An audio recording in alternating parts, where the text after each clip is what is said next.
വഖഫ് നിയമ ഭേദഗതി ബില്ലിനെതിരെ ദക്ഷിണ കേരള ജംഇയ്യത്തുൽ ഉലമ കാർത്തികപ്പള്ളി താലൂക്ക് കമ്മിറ്റിയുടെ ആഭിമുഖ്യത്തിൽ കായംകുളം ഹെഡ് പോസ്റ്റ് ഓഫീസിന് മുൻപിൽ ധർണ നടത്തി.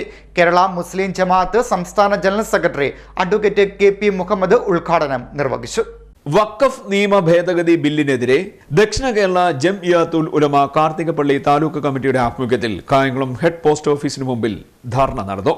ധർണ കേരള മുസ്ലിം ജമാഅത്ത് സംസ്ഥാന general secretary advocate KP Muhammad ഉദ്ഘാടനം ചെയ്തു. കേന്ദ്ര സർക്കാർ എല്ലാ ജനാധിപത്യ മൂല്യങ്ങളെയും കാറ്റിൽ പറത്തിക്കൊണ്ടാണ് വഖഫ് നിയമ ഭേദഗതി ബില്ല് നടപ്പാക്കാൻ ഉദ്ദേശിക്കുന്നതെന്നും രാജ്യത്തെ ജനാധിപത്യ മതേതര പ്രസ്ഥാനങ്ങളുടെ യോജിപ്പ് ഇതിനെതിരെ ഉണ്ടായത് പ്രതീക്ഷാ നിർഭരമാണെന്നും KP മുഹമ്മദ് പറഞ്ഞു.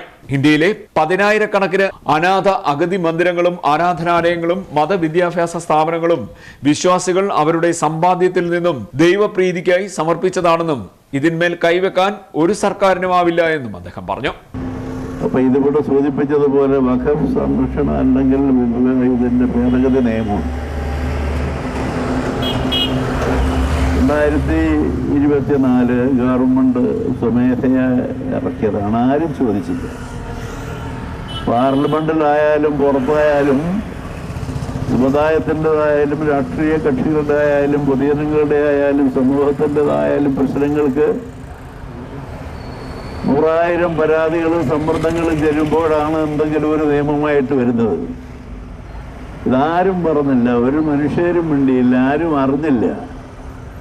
അറിയാതെ തന്നെ സ്വയം ഒരു മേജിൽ സ്ഥലം ഗവൺമെന്റ് തന്നെ കണ്ടെത്തിയതാണ്. പല വഖഫ് പ്രശ്നങ്ങളും വന്നപ്പോൾ അതിൻ്റെ കാര്യങ്ങൾ പഠിച്ചു നോക്കിയപ്പോൾ അവർക്ക് മനസ്സിലായി നമ്മുടെ രാജ്യത്തെ വമ്പിച്ച ഒരു സാമ്പത്തിക സ്രോതസ്സാണ് വഖഫെന്നും അതിൽ കൈവച്ച് അതിൻ്റെ ഭരണം ഏറ്റെടുത്താൽ വമ്പിച്ച ലാഭമുണ്ടാക്കാനൊക്കും എന്നും കണക്കിലെടുത്തുകൊണ്ടാണ് ഈ ഒരു ഭേദഗതി നിയമം വഖഫിനെ സംരക്ഷിക്കാനാണ് എന്ന പേരിൽ കൊണ്ടുവന്നത്. ഓരോ മനുഷ്യരാരും മതവിശ്വാസികൾ പോകട്ടെ, സാമാന്യ ബുദ്ധിയുള്ളവരാരും അംഗീകരിക്കുന്ന ഒരു നിയമമല്ല അത്.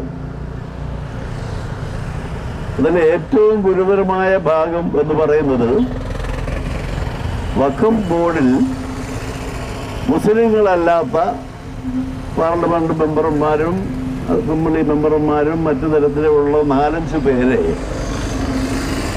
കൂടി ഉൾപ്പെടുത്തണം എന്നുള്ള വകുപ്പുകളാണ് അതിനകത്തുള്ളത്.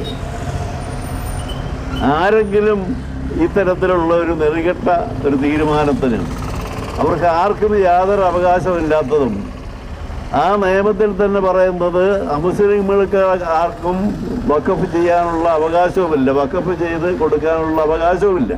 താലൂക്ക് പ്രസിഡന്റ് അബ്ദുള്ള മൗലവി അധ്യക്ഷത വഹിച്ചു. Jalaluddin Maulavi, MM Jaleel Punalur, AM Kabeer, Irshad Chakkalassery, Kottappuram Pookkunju, SK Naseer, advocate Latheef, Khayas Maulavi, Siddique Maulavi, Abdul Khayyum, Younis Maulavi, professor Saleem, E. Abdul Khabeer എന്നിവർ സംസാരിച്ചു.